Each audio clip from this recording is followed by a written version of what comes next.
In a small garden house immersed in greenery, where sunlight played on the colorful petals of roses and gentle aromas filled the air, lived a cat named Rosa. Her name was no coincidence. Her fur shimmered with a soft pink hue reminiscent of the petals of a morning tea rose, and her eyes, like two precious emeralds, sparkled with kindness and tenderness. She was not just a cat, she was the soul of the home, the center of the universe for a little girl named Lisa, her mother Anna, and her kind-hearted father Mikhail.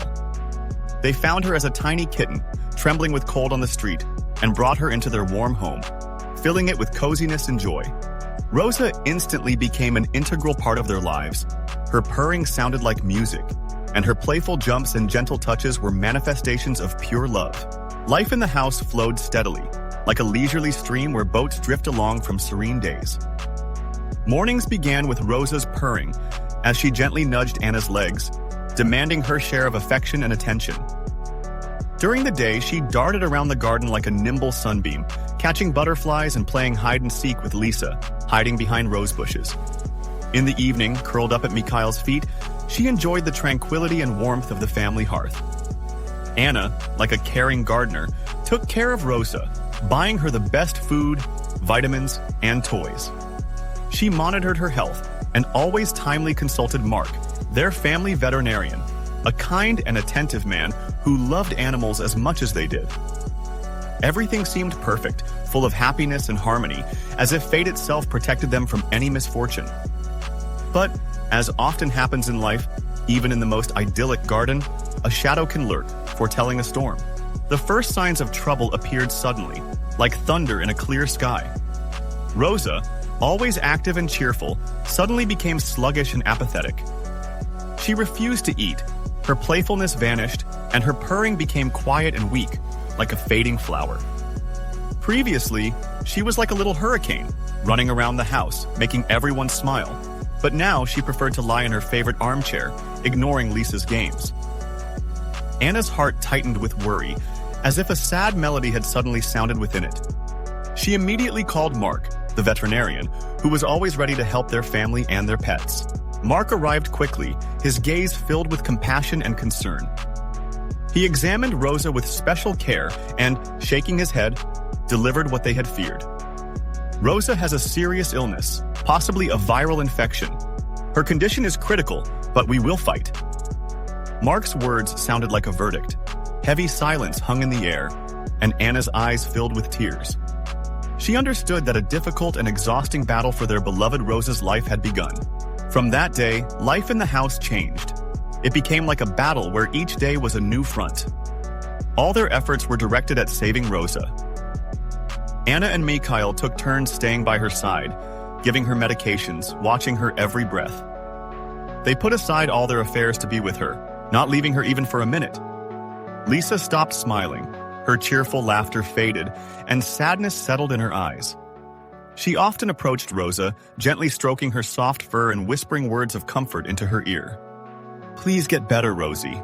You have to stay with us," she said, as if trying to convince fate itself that a world without Rosa would be unbearable. Mark, like a good knight, fought for Rosa's life with courage and dedication. He came every day, conducted thorough examinations, changed prescriptions, and sought new treatment methods. Medicines, injections, painful procedures, all aimed at giving Rosa the slightest chance of recovery.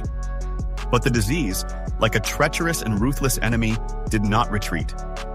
Rosa became weaker, her eyes lost their sparkle, her fur dulled, and her breathing grew more labored. Days dragged on slowly, like endless hours. They were filled with anxiety, despair, and hope that with each passing minute melted away like snow under the spring sun. The house was filled with a heavy and oppressive atmosphere, broken only by quiet sighs, rare sobs, and Rosa's restless meowing, which seemed to plead for help. Lisa drew bright pictures for Rosa with flowers, butterflies, and sunshine, hoping it would lift her spirits and give her strength. But Rosa, as if plunged into a deep and hopeless sleep, did not respond to the surrounding world. Anna and Mikhail could not stay aside. They read medical articles about cat diseases, searched for new treatment methods, ready to do anything to bring Rosa back to life, to restore her joy and playfulness. They even consulted other veterinarians, sought advice, asked for help, but all their efforts sadly proved futile. The disease was stronger. One night, Rosa became very weak. Her breathing was barely audible. She stopped eating and drinking, her movements slowed, and her eyes seemed sad and dimmed. Anna, Mikhail, and Lisa gathered around her, as if wanting to surround her with their love and warmth. They took her tiny paws in their hands and gently stroked her soft fur, as if trying to convey all their love and care. They spoke kind words to her, remembered happy moments they had spent together, as if trying to stop time, to prolong those moments filled with joy and happiness. Suddenly, Lisa, sobbing, said, "Rosie, you won't leave us, will you? You will stay with us? We love you so much." Her words were filled with pain and hope, a child's faith in a miracle. But Rosa, as if hearing her plea, slowly closed her eyes. Her breathing stopped. Silence fell. Silence that was deafening. Silence that was more painful than any cries. Silence that became a symbol of loss and sorrow. Tears streamed down Anna's, Mikhail's, and Lisa's cheeks. They could not believe that Rosa was no longer with them. Their beloved cat, their faithful friend, a part of their family had left this world, leaving behind only enduring pain, irreplaceable loss, and a vast emptiness that nothing could fill. Several weeks passed, but the pain of losing Rosa did not subside. Everything in the house reminded them of her. Her favorite armchair, her toys, her bowl. Even the scent of roses in the garden now seemed different. Lisa could not come to terms with Rosa's absence for a long time. She stopped playing, avoided her favorite corner in the garden where they used to play together.